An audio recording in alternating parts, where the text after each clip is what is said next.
Hey, what did you say? This is Boz at Men Speaking Out, and I am here today with some giants in the room with me in the virtual room. I just wanted to say that I'm very honored to have um, my daughter, is Kyla, which is a grad student at the Ohio State University, going into her second year, majoring in psychology. So thank you, sweetheart. Daddy's always proud of his baby girl. And I also have my friend Kelly, who he and I were in executive leadership class actually for about 10, 11 months um, in 2022, 2023. And we hit it off. We learned a lot. And his opinion and thought process is always welcomed. And I really am appreciating the energy that he brings to the conversation. And today's conversation is about toxic masculinity. Masculinity, I'm sorry. And this is episode actually 77. So Men Speaking Out's been on for a while. And we just having a conversation today. And I want to thank you both for joining Boz, myself, on this podcast. So thank you very much. Very much. I appreciate it. All right. So let's talk about it for a second. In your own words, what do you think that toxic masculinity is? In your own words, Ethan. I'm sorry. I was gonna be a gentleman and delay to the young lady first, but since you called on me first, I'll go ahead and be first. So toxic masculinity. To be honest, I had to look it up. So just to make sure that my definition is consistent with the commonly defined definition in the colloquialism of the way it's defined academically. But those academic definitions kind of lined up with what I had formulated in my mind to a certain extent, which is a form of masculinity that calls on males to display hyper definitions of their manhood by going to extremes in the way they handle their emotions or the way they interact with other men or women, and just generally having a disregard for what is the norms and moral standards of a society in the name of acting in a so-called masculine way. Okay. Okay. Thank you. Kyla, what is your definition of toxic masculinity? Um, yeah, I would just say it's just like normalized behavior, like that often defines whether or not a man is a man, that like just like causes harm to like people, society, particularly women in general. So Okay. Okay.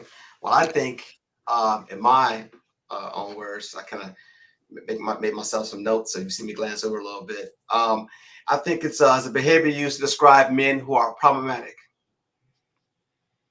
right? Um, but it's societies, it's the perception, right, of society, right? It's not toxic masculinity.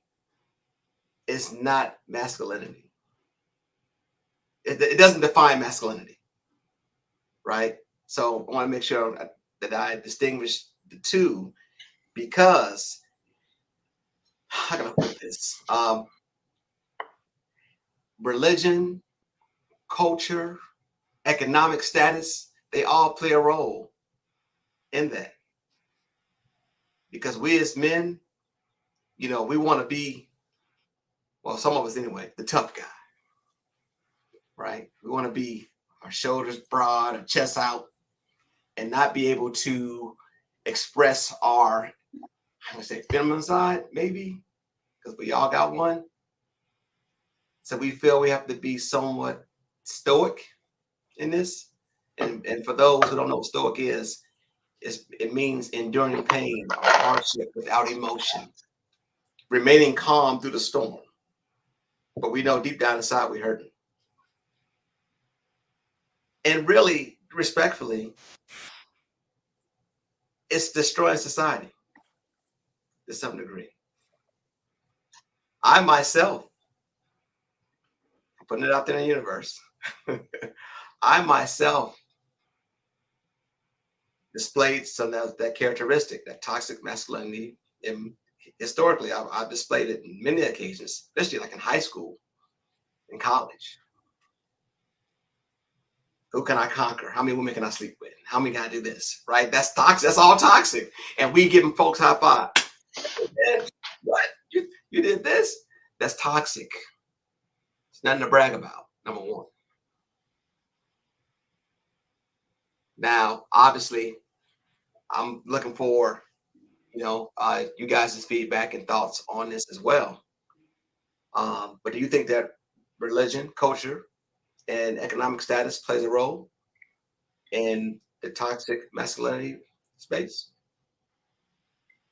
So yeah, let me chime in, and then just before we, if you don't mind, I just want to be clear again. So for me, this is just speaking from my own experiences and perspectives. I know I'm not credentialed. I know we have someone on the call who has some studies in human behavior. So the feedback you're getting from me is speaking from the experience perspective. But that being said, I think that there are a lot of things that can contribute to masculinity that becomes toxic, including the areas that you named that that contribute to that. So, depending on how one has experienced their religious upbringing, there can become a toxic element to their interpretation of what they believe. I think in the US and the Western world, most of the religions, kind of the core foundations of those religions, are all attributed to men who have claimed the notion of having heard from God, and they put together these writings. And to my understanding, most of the core religions in the Western world, even though they may not frequently act on these notions, frequently there is kind of this notion of a hierarchy of God is in charge, and God generally takes on the masculine form, and he, again, in most of the Western religions, he's spoken to men, and men came and shared this message with the rest of society. To your point, the financial position does give people certain power, and that causes them to sometimes believe, certain men may believe, that they have empowerment to do things that are not generally accepted as healthy responses, particularly around the way they may treat women. I know we've had some court cases relatively recently where some men have behaved in unwelcome ways towards women, but they were very financially powerful, and that has turned out to be to the detriment of those women. Unfortunately, many of those women are speaking out now. Do you think, and Kyle, this question is for you, do you think like items such as the Me Too movement has really helped identify toxic masculinity to the forefront versus it being kind of swept underneath the rug, right? Yeah, I mean, I definitely think like the Me Too movement has brought the conversation to a more like global scale, or at least like national. It's more of a national conversation now, and a cultural conversation in this like day and age. So yeah, it definitely has brought the conversation forward and made some people more aware. But it's a movement that's led by women, and there's only so much women can do when it comes to men's behavior. So it's just kind of like, it's definitely bringing the conversation forward, but it's up to men to, do what they will with that. So. Okay. So let's think about it for a second. It's up to men, but see, I think sometimes we as men, we don't want to come across as soft or or sensitive or understanding or empathetic. We want to be tough, right? We want to display characteristics in some form of fashion, especially as a youth growing up and seeing that, whether it was an uncle or your father, your brother, some other man in your life who displayed that toxic masculinity, and we thought that was cool, right? How many times I can remember growing up and it was like, don't be a bitch. Well, what does that mean? Right? Man up. What does that mean? I mean, what does that mean? That means don't show emotions? That means wear your heart on your sleeve? That doesn't mean don't care? Right? I think Kylie said to me a long time ago, and you said men are not taught to express pain, but tolerate it. Mm-hmm. Yeah. Right? So I believe that toxic masculinity is just that. Like I said, it does not criticize masculinity itself. Make sure I'm clear on that. It does not do that. But I also believe that too, growing up as a young man in the South Side of Chicago and seeing how some men treated women, how we kind of glorified that a little bit. And what happens to young boys who see that, they turn to be men who do the exact same behavior. Well, and I would argue that, like, however, the general way that boys, men are raised, and the ideas and the values that are put in their heads or whatever is just as damaging to men as a gender and a species as it is to women, because then you have a society of men and young boys who are just trying to emulate this idea of whatever the man is rather than just showing up in the world as who they are, and that's just as damaging for men as it is for women, because a lot of that toxic masculinity stuff comes out because, like you said, like, people can't express their authentic nature or their authentic emotions or just like, be who they are. They're showing up as trying to be something else, or trying to be like whatever this idea of what a man is. And stepping outside of that in any way, shape, or form subjects you to what? Shame, self-loathing, insecurities, all that. And that's, stuff that's really uncomfortable for men to feel. So, like, just a lot of that goes into it. Yeah. Yeah. Kelly, what do you think? You think that, what Kyla just shared has some validity to it? Yes, I think it does have some validity to it. I think that we do romanticize this notion of a man who can bear all pain and not say anything about it and overcome it, and and never show that anything that is that comes at them is hurtful. And that can be whether it's physical pain, emotional pain, condescending remarks, anything like that. That as a man, it's very not so masculine to say, "Hey, this is painful and it's hurting me," especially if that pain is being put on you by someone else. Um, in a lot of ways, some would feel like there's a culture in our society where it's not a good idea to express that. Um, Mm-hmm. so, and I think Kyla made a good point, that because when she spoke about this also impacts the way that, and she being a woman, I think it's safe for me to say this now, the way women perceive a man and how they respond to what's expected of them.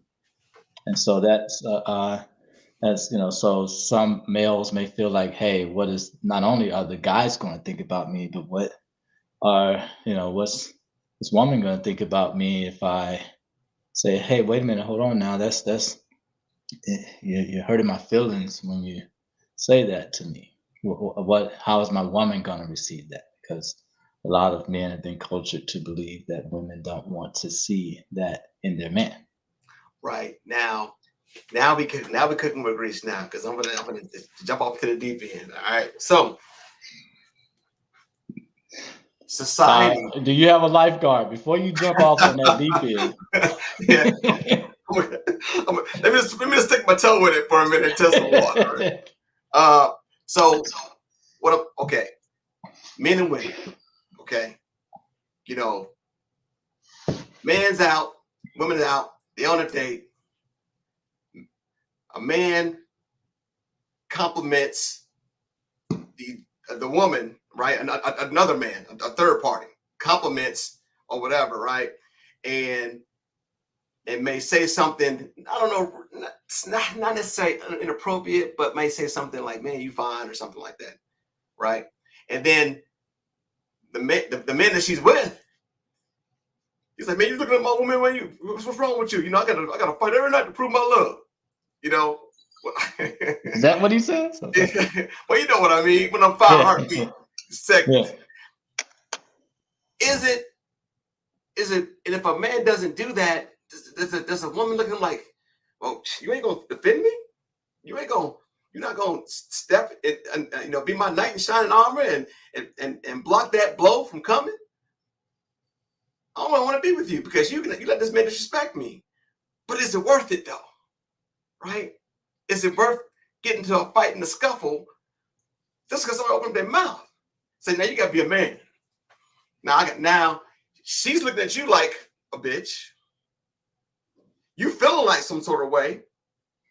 And now you gotta stand up for her to defend her honor and mess around and lose your life. And you guys say, you know what? It ain't even worth it. People gonna talk, they're gonna say what they're gonna say. Is that displaying toxic masculinity, or is that defending the honor of the woman? Who are you asking that to?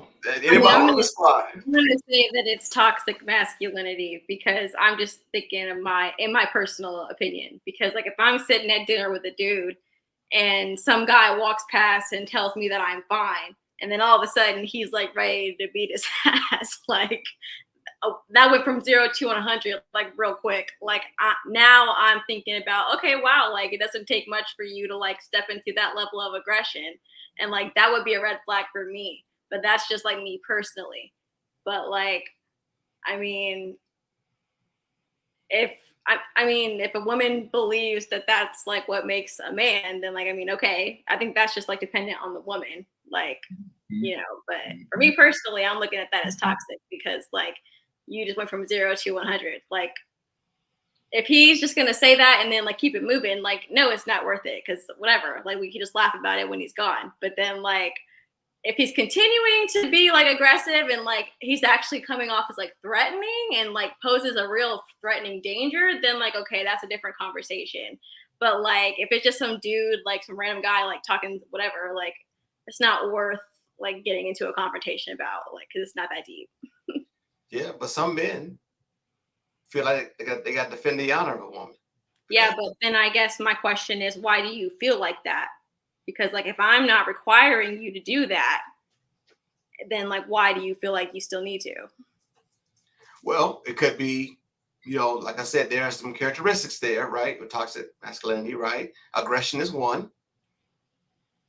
Yeah. Okay. Yeah. So that's just like then something the man needs to figure out, because that's something that's going on within him and he's projecting whatever that's going on onto the situation, because I didn't ask him to do that. Like, unless we had a conversation before where I'm like, if any dude ever says anything slick, I'm expecting you to act like this, then like, okay, but we didn't have that conversation. And just me personally, I would never do that. So like, I don't know. I just feel like if I never requested that of you, like that's not something that I'm expecting. Like, yeah, but again, that's just if somebody's like saying whatever they're saying and moving. If someone's actually posing a real threat and like danger, well then yeah, I'm expecting you to be able to like protect me in some way, shape, or form. But I'm not expecting you to escalate a situation that doesn't need to be escalated. Okay. I'm with you on that one. But maybe like you said before, Colin, in something internal, right? Something that took place maybe in a past relationship maybe he saw as his father might do or something, or yeah, and it can be anything, but then he needs to take responsibility for whatever that reason is. It's not going to be because of me, because I just asked you to do all that because I didn't. Like, you know, so just whatever the reasoning is, he just needs to figure out what that is and like take responsibility for it. However, the situation like manifests or ends up, because I just don't think there's reason to escalate for nothing. Like, right. No, I get it. I know. I'm with you when you're right. and now we got to fill out police reports. Like, for what? Like, I'm just saying. Anything unnecessary, right? Exactly. So let's take a step back for a second, right? Okay. So let's talk about, you know, a child seeing this behavior from a parent or an adult that's in their space on a regular, right? We as men, aren't we planting that seed, right? Because broken boys grow up to be broken men. Am I right? So how do we get in front of that? We can't just go cold turkey and stop, because it's been ingrained. This ain't nothing new. This has been going on for hundreds of years, right? Especially here in the Black community. If you sit and think about, you know, slave masters, you know, doing things with the male bucks on the plantation, and how they were being treated and degraded as human beings by the slave master. Well, the slave did the same thing to the woman. I shouldn't say slave. My father always say enslaved people. The same thing as a woman. And let's go through generation to generation. We didn't see it in movies. We didn't see it in jobs. We didn't see it all over the place, right? You see big board members with all the money sitting back in the boardroom, and they running the show. And there's nobody that looks like Kyla in the room. For that matter, nobody looks like you and me, Kelly, in the room. Right.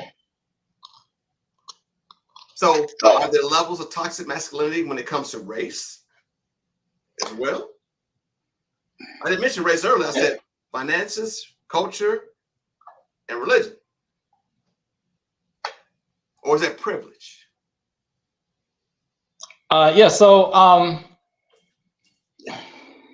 that's a very broad question that you put out there, my friend. So as it pertains to, but since you brought the comments in about the enslaved people and the descendants of the enslaved, so and how that impacts us as a race, I think that there's certainly some impact there, and you know, there are some aspects that I think come with humanity, male and female, where people want to feel the dignity of their full humanity. So there are a lot of things that complicate the outcomes of that, and then you kind of took it to, you know, the boardroom, and how that impacts things today. A lot of corporations, a lot of the businesses, particularly the larger businesses, many of them are in some way or another family businesses. You know, you think about some of the um, larger companies in America, many of them are family businesses with family names, right? So many of those companies are not reflected in ownership and generational wealth for us as a people. We've not had some of the generational opportunities to build that. So bringing that all the way back to masculinity and how it's reflected, you know, we've done a lot of work in our community to gain common dignity. Here in the South, where I grew up, you know, if you're restricted from using public bathrooms and drinking public water until the 60s, then those are just common human functions that you just fought for those regular dignities. You fought really, really hard for them, so you felt like you got a lot but that was really just common human decency and dignity. Let the people drink the water. Let the people use the bathroom. Let the people come on the beach and go to the parks. They're paying taxes too. So those are things. Go to the schools. So so we've been fighting for regular decency. And so when you look at how some of our behavior is even coming into, a lot of people like to refer to the prison industrial complex and how that negatively impact the Black community, things of that sort. How differently we've handled the crack epidemic from the way we're handling the opium situation. There's a lot that we've had to deal with. So it shouldn't be surprising that some toxicity among the people is going to arise when you have all of those negatives. Having said all of that, when one becomes aware and enlightened, then there becomes, in my opinion, a duty to shift your behavior and change your thinking. And that takes a lot of work. And that may even take some generational work, because we've seen, a lot of times we're seeing people become empowered for the first time. And those people, those men, are oftentimes coming from, if not a direct parent, probably a generation of oppressed people who went through a lot. So I feel like we're still kind of finding our way. And so sometimes you see toxic behavior exhibited in our communities. I know I said a lot, so I'll stop. Okay. No. I mean, I'm with you, and I definitely understand where you're coming from as far as it being generational, right? And seeing that. So I think I mentioned earlier, one characteristic, which is aggression, which is part of that toxic masculinity space. Another one is physical and mental toughness.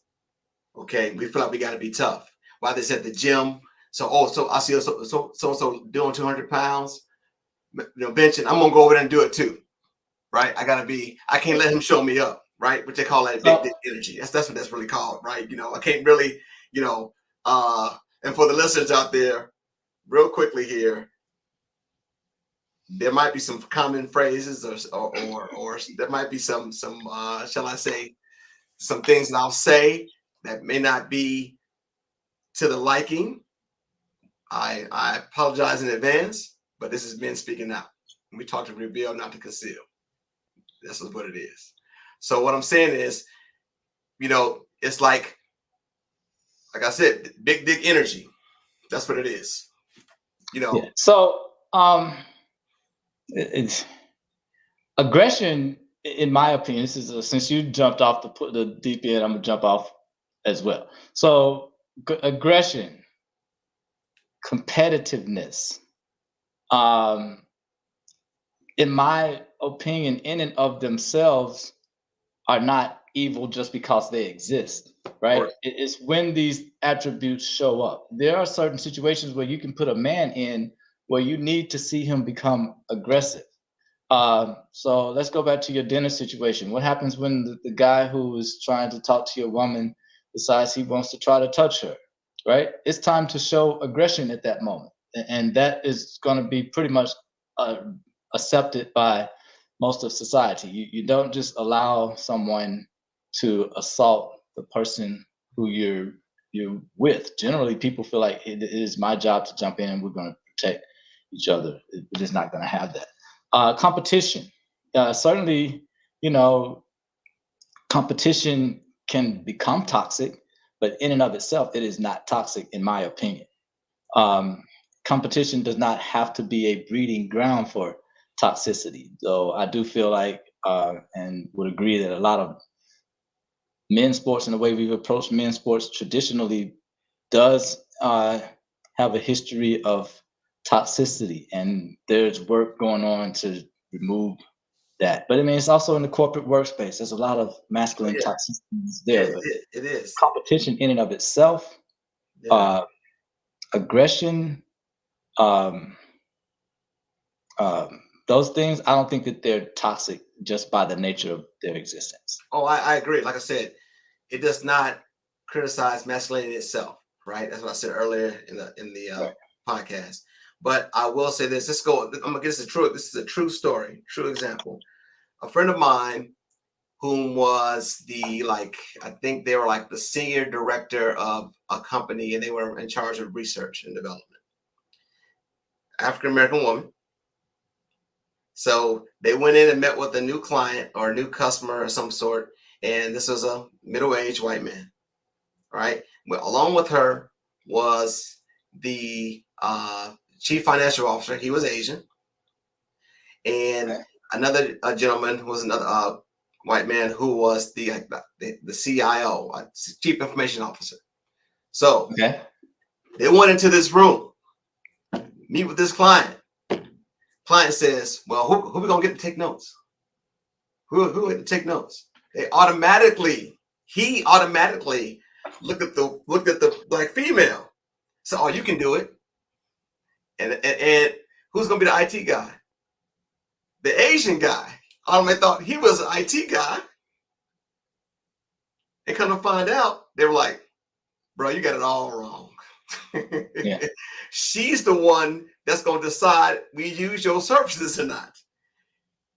So you walked into the door thinking, with that toxic masculinity mindset, that here's this woman who's a secretary, but come to find out she's the senior director of research and development.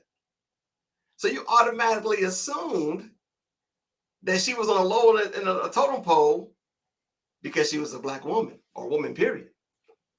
So when I say it being used in corporate America all the time, the assumption is wrong.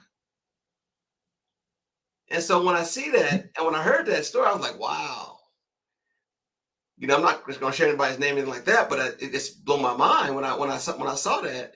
I mean, when I was told that, I said, are we still living in that time, day and age? Right? Especially in the corporate world. So is that one of the characteristics is discrimination against everything not.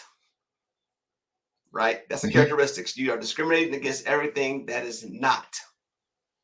Well, why would she be here? Automatically assuming that she's a secretary. No, bruh. She's the one that's gonna make or break your contract. And right now, where it's looking, you ain't gonna get it. Right? Also, emotional insensitivity, being sensitive, right? Don't need a man that'll give you money. You know what I mean? So when that, you need a man sensitive, right?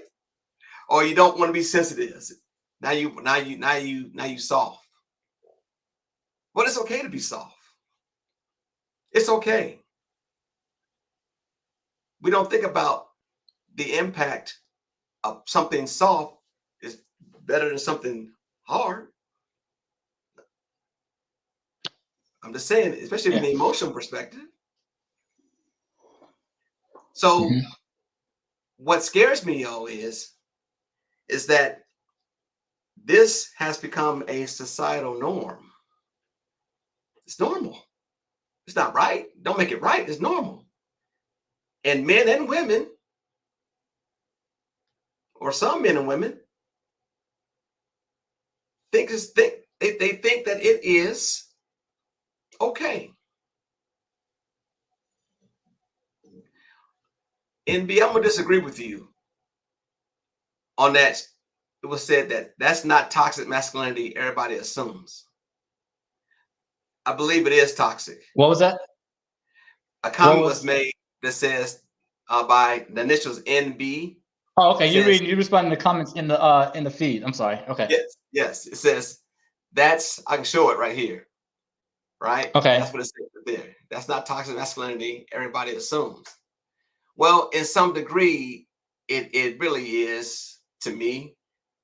I mean, I'm welcome you guys' thoughts, what you think the example I gave, because it's that masculine energy in the room that's automatically assuming and thinking that the woman is not in a senior level position, that she's just a secretary. Is that toxic? Yeah, so that's interesting. So then we have to get into, I mean, so just I'll answer with a quick answer. Is it toxic?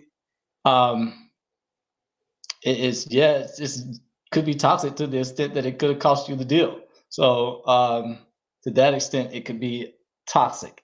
Um, you know, if you work in the corporate workspace and you're at a certain in certain roles, then it's not unusual to get a lot of training around those things, and you just kind of learn, hey, ask some questions, introduce yourself. That's one of the main things you do in a corporate meeting, especially higher level meetings. The first thing you want to do is have introductions. Part of the purpose of having those introductions is so you won't have a situation like that where you assume that this person who presents this way is one thing, then you hear their so usually you get a name, a title, and what it is that a person does. That's kind of usually how the introductions go. Um, so clearly, the person conducting that meeting was not aware of kind of the basic fundamentals of how to conduct a meeting, much less a corporate meeting.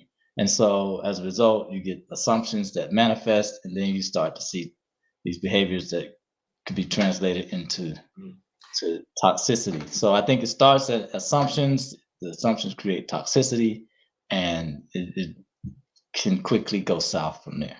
Well, that's true. And one of our other, of course, comments was made by Ms. Overton, and she said, "Is it toxic or is it a gender bias?" Well, I believe that's a little bit of both, right? So here's the thing, okay?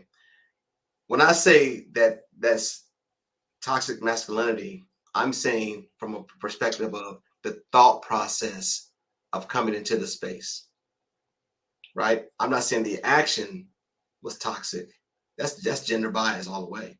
But if I walk into a room automatically thinking that the woman is on the lower playing field than everybody else in the room, then to some degree, that is a toxic mindset. Correct? That yes, that could be toxic. It could be toxic. Yes. Right. Kyle, I see you're over there thinking. It's a toxic mindset, but I would separate it from being like toxic masculinity. Just me personally. Because I think of toxic masculinity more so in terms of like the actions and aggressions that are normalized for men that like perpetuate like harm and like rape culture and stuff like that. So I'm just thinking about it more terms and like issues, like social issues, I guess, in among gender, not necessarily like in the workplace. Well, I mean, not that social issues can't exist in the workplace. That's obviously like the whole like essence or foundation of the Me Too movement. But I'm just thinking more so in terms of like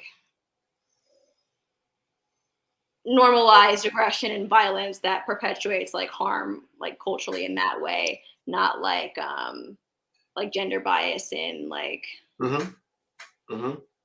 how we think, you know, like men are doctors, women are nurses, stuff like that. Right, exactly. When women are quite capable, as a matter of fact, killing the game, especially African American women when it comes to education. Right, they're number one in that space. Right, so I definitely get that. I do want to say another characteristic is self-sufficiency. Right, basically, that's basically saying that you're able to maintain oneself without outside aid, right? That's a toxic mindset, that you feel that you don't need help, that you feel that you don't need guidance or coaching or mentoring, or somebody to talk to help change your mindset, to help identify who you are. A lot of us frown on therapy. You go to a therapist? Mental health is real. And we carry a lot of weight on our shoulders for the world. I'm not talking about Black men in general, right? We carry a lot of weight on our shoulders, right? Number one, we live with anxiety daily.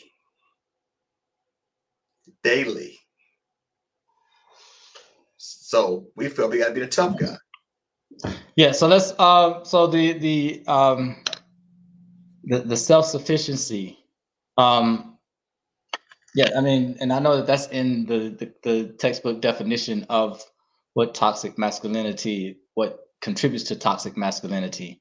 When that self-sufficiency turns into, as you pointed out, you know, the lack of uh, need or making healthy connections with others because you know you're your own self, you're your own island, you can do it on your own and you don't need anyone else. And that, to your point, it does become toxic when it reaches that point of hey, I don't need contributions. I'm my own person, nobody can tell.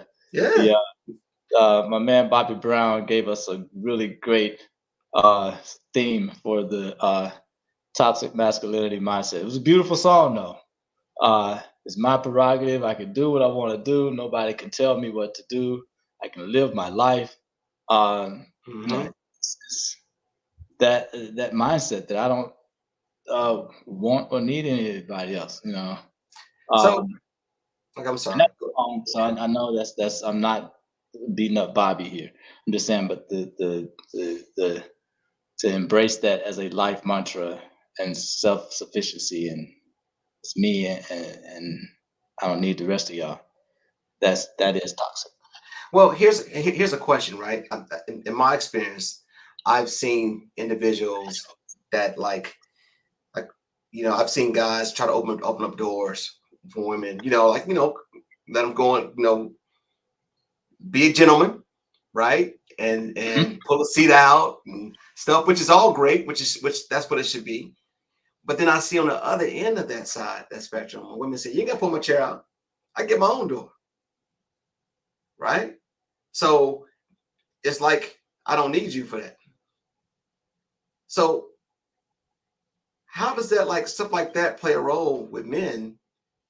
Is that like I don't know if that's toxic or not. I'm asking a question.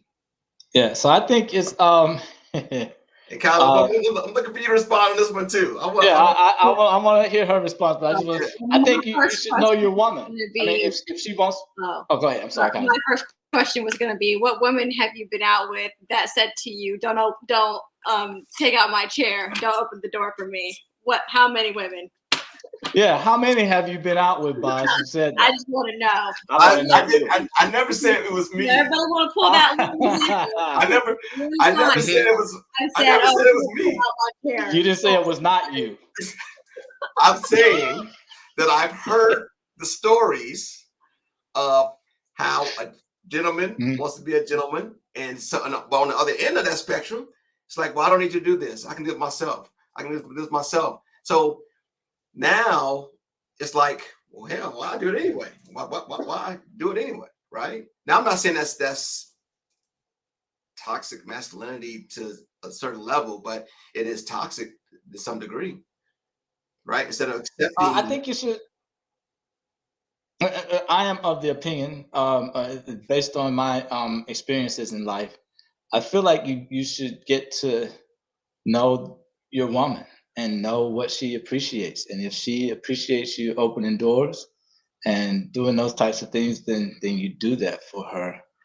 If she doesn't want that, then I think if you're and I guess this is more emotional intelligence than toxic masculinity, but you have to Mm, learn how to embrace that. Hey, this is a woman who wants to open her own doors and pull up her own chair, and you have to figure out if you're okay with that. okay, I'm gonna shift gears a little bit here. This is a very sensitive subject. I'm gonna shift gears a little bit. I don't want to really go into the neck of the deep of the woods, but I'm gonna talk about it. All right. I want to talk about domestic violence. Okay. All right. Number one, I do not support that behavior whatsoever. Whether it's physical, emotional, mental, men speaking out, it's not an advocate of domestic violence whatsoever. Point said. But when we see events that recently took place years ago, and when we know that there were other people in the room that witnessed it, or that knew about it, other men that witnessed it, but never said anything. Mhm. That's an extreme level of toxic masculinity. Would you agree? So yeah, I mean, I'm thinking that all of us on the on the podcast here tonight, none of us are okay with domestic violence Correct. ever under any circumstances. So I think it's safe for us to operate under that assumption. Certainly, I am not an advocate for it, don't support it, would never try to justify it. Right. But So silence. Go ahead. Give me a second. I'm sorry. I'm going to cut you off, bro. I want to hear what Kylie got to say about this one though first. I want to hear from a woman. No offense. I mean, I don't got too much to say about why men do or why anyone participates in domestic violence. But I will say, I'm thinking of a clip that I heard from a man who does or did commit domestic violence. And when asked, like what comes up for him when those moments occur that he's, committing domestic violence, he said something came up where he said he feels that like as a man, he shouldn't be defied. And that's an interesting conversation. He shouldn't be defied. Yeah. So like basically when his woman pisses him off and stresses him out or goes against or argues with him or whatever, that's when he gets aggressive and violent with her. And it's because to a certain extent he feels like as a man, like he shouldn't be defied. What he says goes. Wow. Yeah, I can't relate to that thinking. Wow. Yeah. That's a thinking I can't relate to. So that aspect of it, I would say, is like toxically masculine. Yeah, you think that, okay, or that's what's rooted in you. So that allows you to commit acts of violence when someone defies you. Yeah, that's toxically masculine.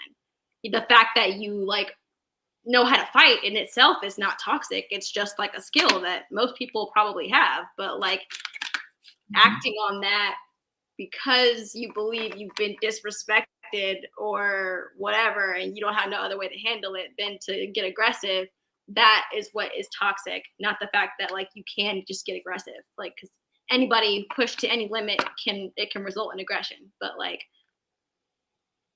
yeah, just like about the reason why. Like Okay, what is that mean?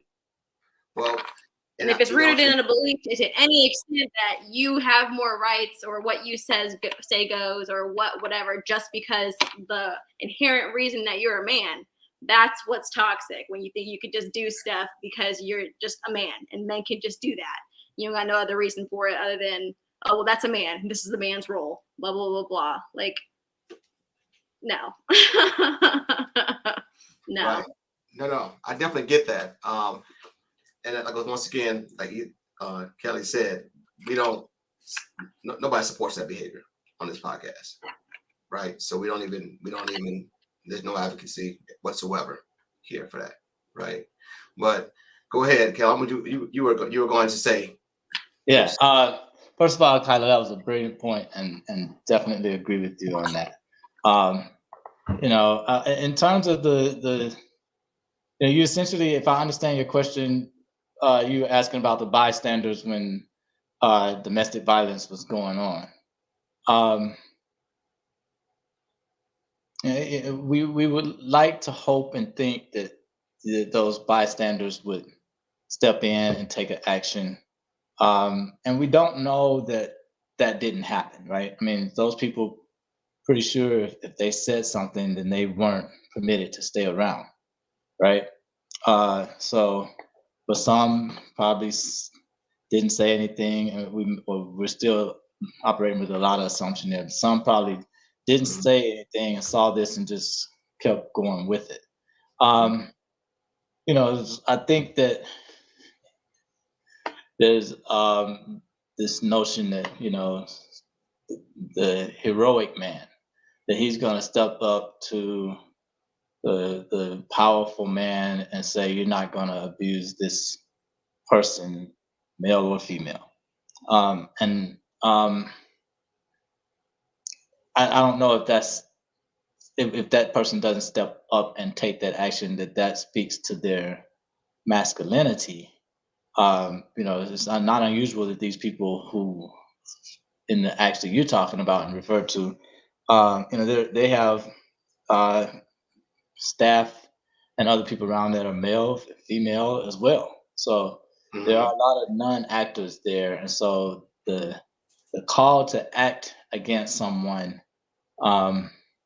that's, in my opinion, that's a little bit different from whether or not you're toxic or not. Unfortunately, or there are times when people have associations with people who have behaviors that they themselves do not do, but they continue to associate with people who have these toxic behaviors.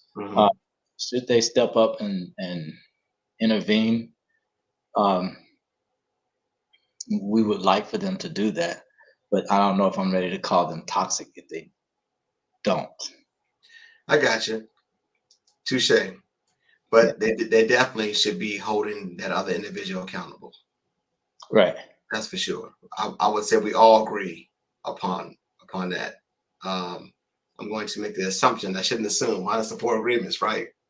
You shouldn't assume. Yeah.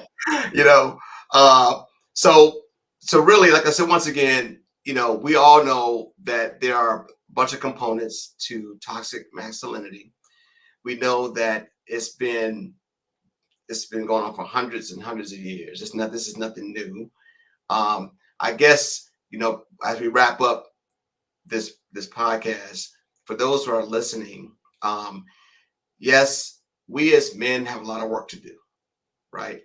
We're told to walk it off. We're told to man up. We're told to stop crying. We're told to, handle your problems on your own. We are also feel at some point in time that, if we don't provide, that we're not man enough to do, take care of our families, So we live with a lot of, shall I say, societal norms that we really don't necessarily have to comply with, right? We should be more loving. We should be more caring. We should be more open. We should practice emotional intelligence, more empathetic, understanding. And we need to learn how to listen. Yeah. I think that's huge. Go ahead, Kyla. Sorry, I was asked a question and I just want to respond to the comment. Oh, yeah. Go ahead. I'm sorry. I'm assuming by biblical hierarchy, you're meaning like husband, wife comes first and then like the children and all that. Like that's the assumption I'm making about what you're asking. And I understand and I respect the idea of it, but I can't say that I agree with it. Just because I think there's a lot of factors to consider, and I don't think that something like that is just like that black and white. Because, like, for example, I just really empathize with the fact that children are very powerless beings who have like little to no control over anything that goes on in their life. And I just think like, if you're going to say that the husband or wife comes first, like, okay, with caution. And like, what do you mean by that? Because like, if you're always just considering the needs of like yourself and your partner before the needs of children who don't have like any say in how anything goes and like, can I guess maybe advocate for themselves, but not really in an effective way. And like most of the big decisions like get made for them. Like, I just think like, okay, but like with caution that like the husband or wife comes first. Like, I don't know. I just think sometimes adults, when they be making decisions about each other, it just can get messy. And like, sometimes the kid needs to come back and be like the thing that grounds you in like what you're actually doing, like when it comes to something that has to do with their well-being. Like, I don't disagree with the premise. I just think that it's just like very irresponsible to just like say that and run with it and not consider like what that actually means. So like,